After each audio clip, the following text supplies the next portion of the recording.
জবা আর জুই স্বামী ও স্ত্রী সময় কাটান একজন আরেকজনকে দেখে। তাদেরকে দেখতেই ভিড় জমান হাজারো দর্শনার্থী। কিন্তু এই ভিড় দেখে জবা কিছুটা বিরক্ত। তাই তো এদিক ওদিক তার ছোটাছুটি। বলছিলাম জাতীয় চিড়িয়াখানার রয়্যাল বেঙ্গল টাইগার জবা ও জুয়ের গল্প। পাখি, হরিণ, বানর আরো অনেক কিছু দেখেছি। এর মধ্যে আমার চিতাবাঘ অনেক বেশি ভালো লেগেছে। আশেপাশে অনেক পশু পাখি আছে, দেখতে অনেক ভালো লাগতেছে। চিড়িয়াখানায় দেখলাম আপনার জলহস্তী, হাতি, ঘোড়া, তারপরে গাধা, তারপরে সাপ, তারপর বিভিন্ন রকমের পাখি। এ তো গেল জবা আর জুয়ের গল্প। এদিকে আরো তিন বন্ধু লুকোচুরি খেলছে আপন মনে। একজন আরেকজনকে ছুঁয়ে লুকিয়ে যাচ্ছে মগডালে। তারা হলো কাঠবিড়ালি। ঈদের আনন্দটা উপভোগ করার জন্য এখানে অনেক বছর পরে বেড়াতে আসছি। এটা তো একটা ছুটির দিন, তো এর জন্য অফ, বাচ্চা ছোট, ওদেরকে দেখাতে নিয়ে আসলাম যে বাংলাদেশের জাতীয় চিড়িয়াখানাটা কেমন।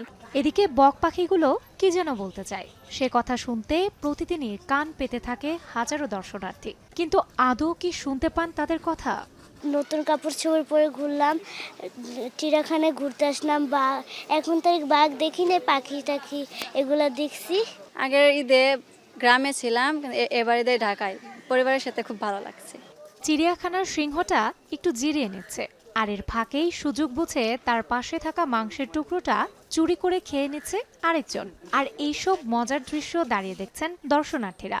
সারাদিন বাসায় থাকা হয়েছে, কুরবানি আর হচ্ছে এই বাচ্চাকে নিয়ে ঘোরা, এর বাইরে আর কিছু এখনো হয় না। কোরবানির ঈদ তো আসলে অনেক ব্যস্ততার মধ্যে কাটে। সকাল থেকে অনেক ব্যস্ত ছিলাম রান্নাবান্না নিয়ে, এবং ফ্যামিলির সকলকে নিয়ে দুপুরে খাওয়া দাওয়া হলো, বিকালে ঘুরতে আসলাম। সাপ্তাহিক ছুটির দিনে রাজধানীর চিড়িয়াখানায় টিকিট বিক্রি হয় ৮০ থেকে ৯০ হাজারের মতো। রোজার ঈদে এই সংখ্যা আরও বেড়ে যায়, কিন্তু কোরবানির ঈদে দেখা যায় উল্টো চিত্র। তাই এদিন টিকিট বিক্রি হয়েছে মাত্র ৪,০০০। ঈদ মানে আনন্দ, ঈদ মানে খুশি, আর এই খুশিকে ভাগাভাগি করে নিতেই এত সব আয়োজন। ঈদের ছুটিতে বিনোদন কেন্দ্রগুলো দর্শনার্থীদের ভিড়ে হয়ে উঠবে মুখরিত, এমনটাই প্রত্যাশা এসব প্রতিষ্ঠানের কর্মকর্তাদের। সুমাইয়া রাত্রি, এখন, ঢাকা।